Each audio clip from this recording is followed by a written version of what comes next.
Hello दोस्तों, ज्ञान study classes YouTube channel में आपका फिर से स्वागत है। और इस वीडियो के अंत तक बने रहेंगे क्योंकि पिछले वीडियो मैंने बताने का प्रयास किया था पुर्तगालियों के बारे में। तो पुर्तगालियों का किस तरह से आगमन भारत में होती है उसके बारे में जिक्र किए। उसके बाद हम देखते हैं कि डच के बारे में आज हम देखेंगे, क्योंकि हम जितने भी बताने का प्रयास करेंगे वह एक सिलसिलेवार तरीके से बताने का प्रयास करेंगे। आप इनको नोट भी करते जाएंगे और एक अच्छे नोट्स भी अच्छे आपके तैयार होंगे। आप थोड़ा सा समझेंगे क्योंकि ये वीडियो के अंत तक जरूर बने रहें। सबसे पहले देखते हैं भारत में जो है डचों का जो आगमन। भारत में डचों का जो आगमन है हमारे पुर्तगालियों के द्वारा सबसे पहले हुई। इसके बाद डचों का जो आगमन हुआ, डच यानी नीदरलैंड, डच जो जिसको बोलते हैं हम लोग हॉलैंड के निवासी जो है उसे नीदरलैंड डच को ही बोलते हैं। इसकी राजधानी क्या है? इसकी राजधानी जो है एम्स्टर्डम, और एक सबसे बड़ा यहाँ पर बंदरगाह था रोटरडम, जो राइन नदी के तट पर है ये रोटरडम। क्योंकि पूरे यूरोप का सबसे व्यस्तम जो है ये बंदरगाह के रूप में जाना जाता था, ये रोटरडम। तो इसको ध्यान में रखेंगे कि इस समय का जो है सबसे रोटरडम जो है व्यस्तम बंदरगाह था ये हमारा। तो सबसे पहले देखते हैं कि ये हॉलैंड के निवासी थे। एक बहुत ही पुस्तक जो है लिखे गए थे, एक एरिस्टोटल नामक व्यक्ति के द्वारा भारत पर लिखा गया, और ये पुस्तक जो है डचों के पास पहुंचा, बहुत ही भारत के बारे में लिखा गया था। तो भारत में लोग बड़ी दिलचस्पी से इसको पढ़े भी और काफी प्रेरित भी हुए थे। हम देखते हैं कि सबसे पहले क्या क्या था कि नीदरलैंड भी था, क्या था, स्पेन का अधिपत्य था वहां पर, लेकिन 1581 ईस्वी में जो है वह स्वतंत्र हुआ। नीदरलैंड ने पुर्तगालियों से मसालों को लेकर के इंग्लिश चैनल, जो हमारा प्रशांत महासागर की साइड में जितने भी जो इंग्लिश चैनल है उसको पार कर यानी यूरोप के विभिन्न देशों में व्यापार करने लगे थे। इनके पास क्या थे? नौसेना थी, जलयान निर्माण कार्य करने लगे और इस तरह से सारा कार्य करने लगे। यानी सबसे पहले इन पैसों से क्या करें? नौसेना पर शक्तिशाली यानी नौसेना बनाने लगे, जलयान विभिन्न प्रकार के पतवार बनाने लगे, जिससे इससे कार्य करने से क्या हुआ? व्यापार बढ़ेगा और लोग जहां तक एक दुनिया तय कर सकेगा। इसी तरह से देखते हैं कि सबसे पहले जो है 1592 ईस्वी से ही पूर्व से, यानी इसके पहले से ही जो है व्यापार के लिए एक एम्स्टर्डम के व्यापारी जितने भी कंपनी के थे सभी कंपनी की स्थापना की बात करने लगे। यानी एम्स्टर्डम के जितने भी व्यापारी था वो कंपनी की स्थापना की बात करने लगे थे। तो सबसे पहले जो है हम यहाँ 1595-96 ईस्वी में देखते हैं, सबसे पहले जो है एक डच जो थे वो हमारे क्या नाम था, वह कार्नेलियस हॉटविंड के नेतृत्व में वो क्या किए, एशिया से यानी यूरोप से एशिया होते हुए यानी इंडोनेशिया पहुंचे, सुमात्रा, बेंटम इत्यादि क्षेत्रों में गए। इसके बाद जो है वो क्या हुआ, 1597 ईस्वी में फिर वो वापस आ गए। 1602 ईस्वी में देखते सभी छोटी कंपनियां एक मिल गई, बहुत छोटी छोटी कंपनियां थी, सभी एक मिल गई, और वह जो कंपनी जो नाम था वरीगंदे ओस्ट इंडीज नाम रखा गया, यानी United East India Company Netherland रखा गया। तो वही जो है बाद में 1602 में कंपनी ऑफ नीदरलैंड की स्थापना हुई। इसका मूल यही नाम था और इसको नाम कर दिए VOC, यानी वरीगंदे वेस्ट इंडीज था पहले, अब वो नाम चेंज हो गया। तो हम डच ईस्ट इंडिया कंपनी की जो स्थापना की जो था वह संसद द्वारा किया गया था, यानी डच के जो जितने संसद थे उस संसद द्वारा प्रस्ताव पारित किया गया था, और कंपनी के देख रेख के लिए, यानी कंपनी के देख रेख के लिए ही जो है उस समय 17 व्यक्तियों को जो है चुना था, यानी 17 व्यक्तियों के लिए एक बोर्ड बनाया गया, और उस बोर्ड में डच सरकार के जितने भी आदेश होती थी उसी के अनुरूप में जो है ये सारा कार्य होती थी और कंपनी का संचालन भी होती थी। तो कंपनी की स्थापना के समय में हम देखते हैं कि इसमें बहुत सारी थी, इस कंपनी में बहुत सारे जो है शेयर धारक थे, जो सबसे अधिकतर मुनाफा देने वाली कंपनी भी मानी गई, और ये समय 18% मुनाफा प्रति वर्ष शेयर धारकों को मिलती थी। बहुत इंपॉर्टेंट है, इसको ध्यान रखेंगे कि 18% मुनाफा प्रति वर्ष शेयर धारकों को मिलती थी। यहां तक देखते हैं कि इसमें पूंजी जो है 65 लाख यानी 65 लाख गिल्डर लगाई गई थी। 200 वर्ष तक व्यापार या फिर बाद में करते रही। तो इस समय जो है कंपनी की स्थापना के समय कुल पूंजी यही 65 लाख जो है गिल्डर थी। कंपनी को जो है हॉलैंड सरकार द्वारा सबसे पहले, देखिए हम बताने का भी प्रयास करें, 21 वर्षों के लिए दिया गया था और इस तरह से जो है पूरा व्यापक अधिकार भी प्रदान किया गया। तो इस तरह से दूसरी बात हम देखते हैं हार्टमैन द्वारा जो थे वो हमारा जो कार्नियस हार्टमैन फिर जो है दौरा किया था, दूसरा अभियान किया था भारत, तो उसी दौरान जो है उनकी मृत्यु भी हो गई थी। तो इस तरह से देखते हैं कि कंपनी के पास अधिकार जो था नीदरलैंड सरकार दी थी। कंपनी के जितने भी अधिकार था सब नीदरलैंड सरकार दी थी। क्या क्या था, बहुत इंपॉर्टेंट है ये सैन्य अधिकार भी दे चुका था। संधियां कर सकती थी, किसी भी देश से भी कर सकती थी और व्यापार शुरू में जो है 21 वर्ष तक के लिए दिया गया था। तो ये सब सारी चीजें थी। अब हम देखते हैं कि डचों का जिस तरह से जो है भारत जैसे ही कदम पड़ा तो सबसे पहले क्या किया, तो सबसे पहले देखते हैं कि 1602 ईस्वी में वांटप नामक स्थान से एक पुर्तगालियों से सामना हुआ और वहां पर सामना करके उस पर अधिकार कर लिया।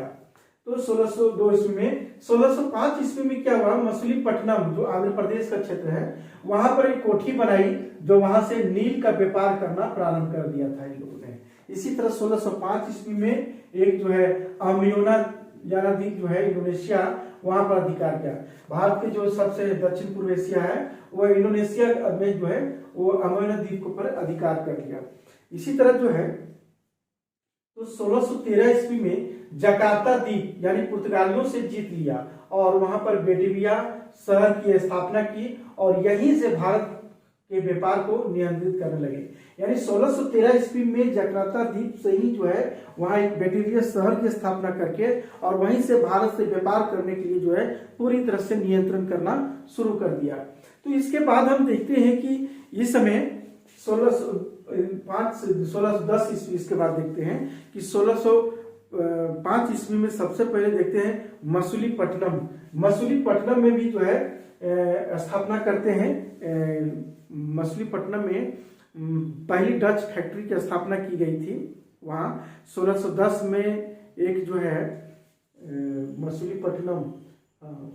मछलीपट्टनम में, हाँ 1605 तो था ही, 1610 ईस्वी में हम देखते हैं एक पेटपोली यानी निजामपट्टनम जो दूसरी डच फैक्ट्री की स्थापना की है।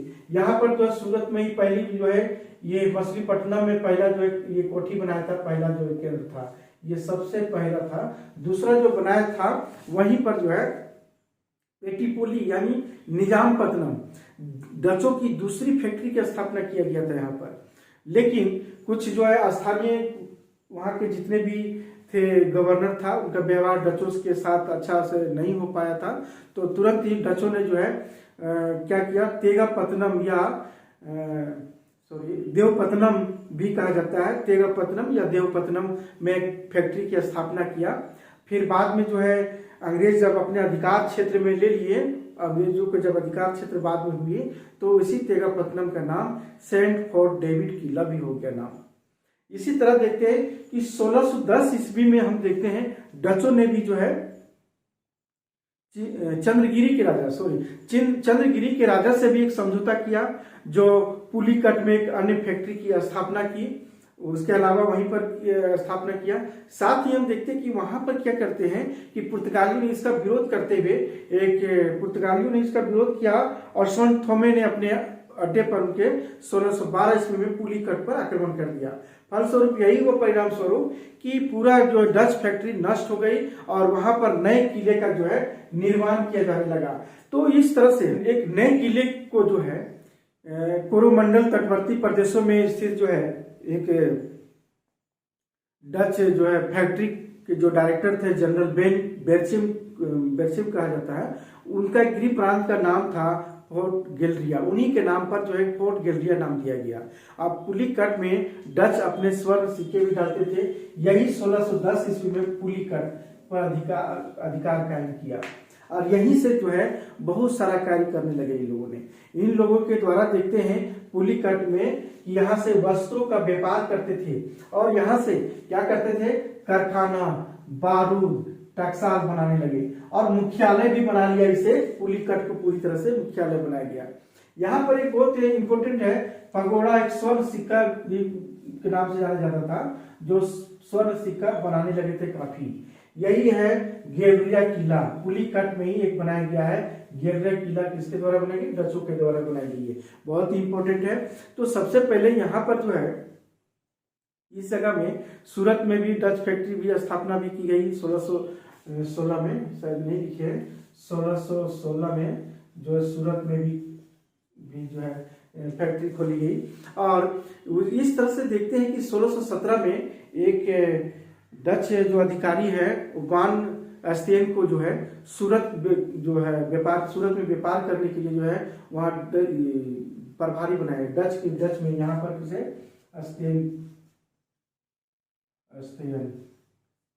स्टेन को जो वहाँ का प्रभार बनाया गया सूरत में व्यापार करने के लिए, और वहाँ पर उसका प्रभार बना दिया गया। सूरत का व्यापार निदेशालय का हुआ डच ईस्ट इंडिया कंपनी का सबसे सर्वाधिक लाभ कमाने वाला प्रतिष्ठान बन गया। यानी सूरत, यही है सूरत, ये सूरत जो है अधिकतम मुनाफा कमाने वाला ये क्षेत्र बन गया था। यहाँ पर ध्यान रखेंगे। तो इस तरह से देखते हैं कि गेवरिया किला, पेगोडा, स्वर्ण सिक्का, कारखाना, बारूद, टकसाल सब सारा जो है यही पुलिकट में बनने लगा, जो गेवरिया किला भी के नाम से जाना जाता है यहाँ पर। तो इसी प्रकार आगे हम देखते हैं बंगाल में भी देखते हैं। बंगाल में भी प्रथम डच फैक्ट्री की स्थापना पिपली में की गई थी, लेकिन फिर तुरंत उसे छोड़कर बगल में जो है बालासोर है, वहां भी फैक्ट्रियां स्थापना की गई। लेकिन 1653 ईस्वी में, यानी हुगली में 1653 ईस्वी में हुगली के निकट ही जो है चिनसुरा नामक एक स्थान है। ये चिनसुरा में ही जो है ये अपना कोठी खोला गया, और कोठी का जो है वह दुर्ग बना, गुस्तावुस फोर्ट दुर्ग बनाया गया। इसको याद रखेंगे, गुस्तावुस फोर्ट दुर्ग ये बनाया गया चिनसुरा में, हुगली के निकट ही है, और वहीं पर खोला गया।